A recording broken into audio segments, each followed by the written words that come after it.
out right now that are actually going to have to face living in their cars or living with relatives that formerly had mansions and all the rest of it.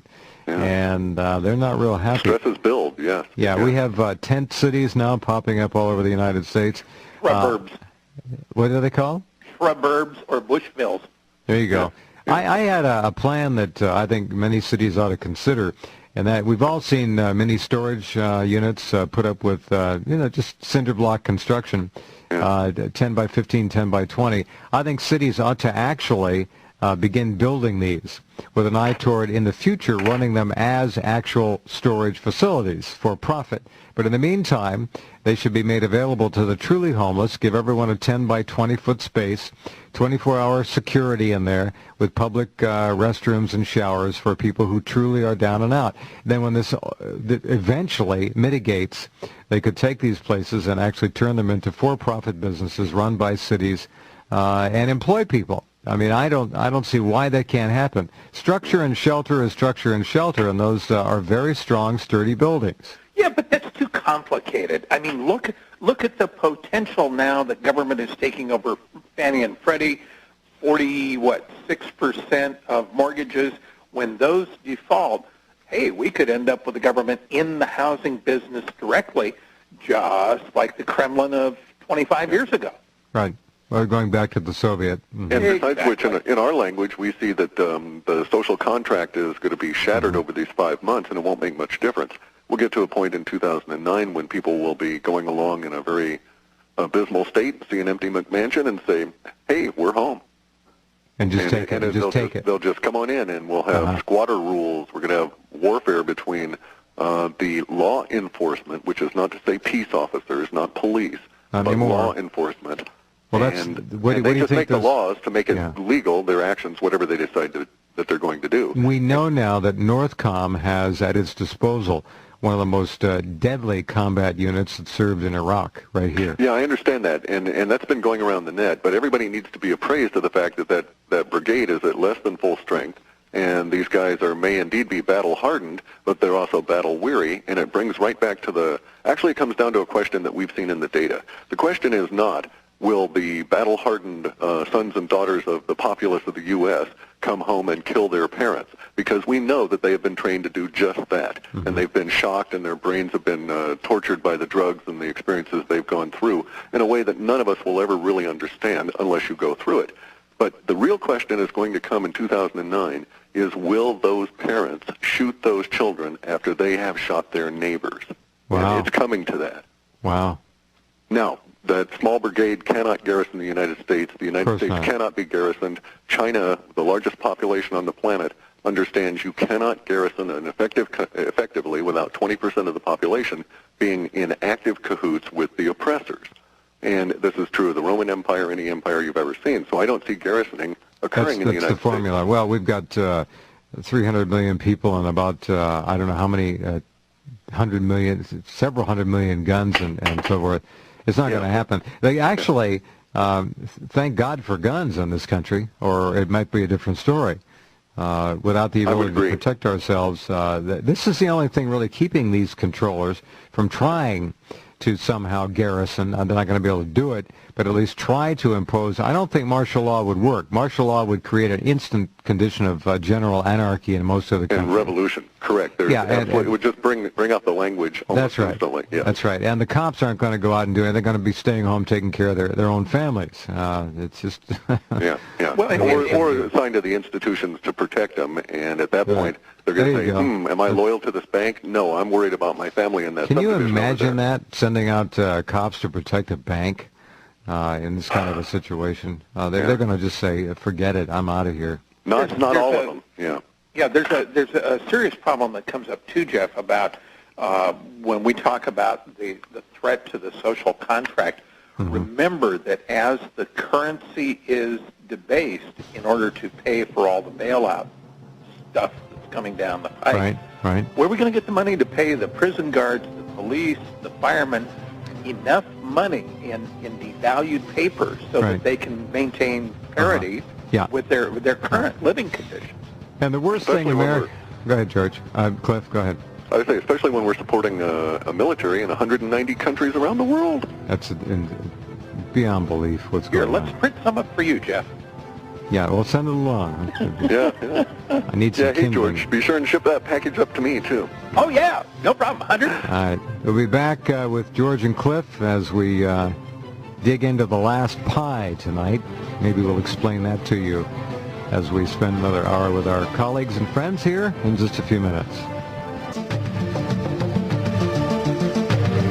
Okay, I'm Jeff Rense. Welcome back. George Ure and Cliff High, the two geniuses behind HalfPastHuman.com, are back with us tonight on October the 6th, and we're approaching that, we got three hours left, huh? Yeah, let me take a second here in a couple of minutes, actually, and explain how this works. I have a quickie. I'm sorry, I have a quickie here I just got. Yeah. There's a city, town in Russia called Providenyaya, and it's up near Alaska. And Governor Sarah Palin, as everyone knows by now, the Republican vice presidential nominee, has said that she can see Russia from her house. Well, across the Bering Strait in Providenyaya, in the Bay of Providenyaya, sits the town of same, and its mayor, Dmitry Andropov. Dmitry says he can see Palin showering from his house. I like it. That's great. That's great. Dmitry added, and it is very nice. There's actually a picture of him. Politics is overbearing, is it, Jeff? It is, right over Bering. He's looking through his there's a picture of him looking through his telescope here, so. One of those round the curve of the planet telescopes, yeah. Yes. I wanted to take a minute here Please. and describe how release language can manifest, because there's some misunderstanding. It could go actually multiple different ways, because we're just making projections. We don't know until we actually see how it'll lay out for us. But it could be something quite huge. A giant chunk of space matter comes in and slices off a chunk of the Earth, and everybody takes 6 months to digest that. And they're in release language that whole 6 months. Unless you're in the piece that gets sliced off, then you're out of luck. Yeah. Correct. And we're in a period of time where we're going to be looking at 5 or 6 months of release language, but it could happen in another way as well. And it's much more likely in history that things happen by small events. So, for instance, a small event might be a key breaking in a lock, and you can't get into a particular office, and so things don't happen on time. And in our financially tense situation, maybe that key breaking off actually contributes to the failing of a currency 5 or 6 hours later. And then it takes you 2 or 3 days to absorb the fact that this currency has failed, and then the next currency fails. 2 or 3 days later, you find out no banana boats are shipping bananas, and you're not going to have bananas this winter because the currency has failed in the country of origin. And 2 or 3 days after that, you find out that, oh my God, the franc's going down, and we're not going to get baguettes, and so on and so on and so on. And it starts building to where it's a building process, but it's release language that's coming out because it is occurring and you're experiencing it. So it can go on and on and on that way, each small event producing a number of days that you have to absorb it, and then the next interrelated small event going on. It can be a giant derivative blast that takes 3 or 4 weeks to digest, and then another giant derivative blast. Major body blows, one after another. Correct. And that so that you're reeling by the time that it's done. And in that sense, you're tumbling down a hill, and boy, you're thankful that you stopped, only to stand up and start falling all over again. In the 1930s, Jeff, it was much slower than what this looks like it will be. It looks like we're going to go through this massive decline between now and March. But in the 1930s event, it would come down, and banks would fail. There'd be a bank holiday. Yeah. Then there'd be some hope that would come out. Good times are just ahead, etc. Then it would start down again, and then some optimism, and then down again. Well, because of modern communication, the slope of the decline can be much faster. If you run a multi-agent study, the general shape of the curve gets squished in, and events just happen a lot faster. Well, we've got technology at the speed of light. They didn't have it back then. Oh, yeah. And it's all interlinked and all contributory into gigantic You think about it. One man or woman with a keyboard and hooked into the right company and the right level, what they can do, it's stunning. Oh, yeah. Absolutely. Jim Cramer, the TV pundit, said today, whatever money you may need for the next 5 years, please take it out of the stock market right now, this week.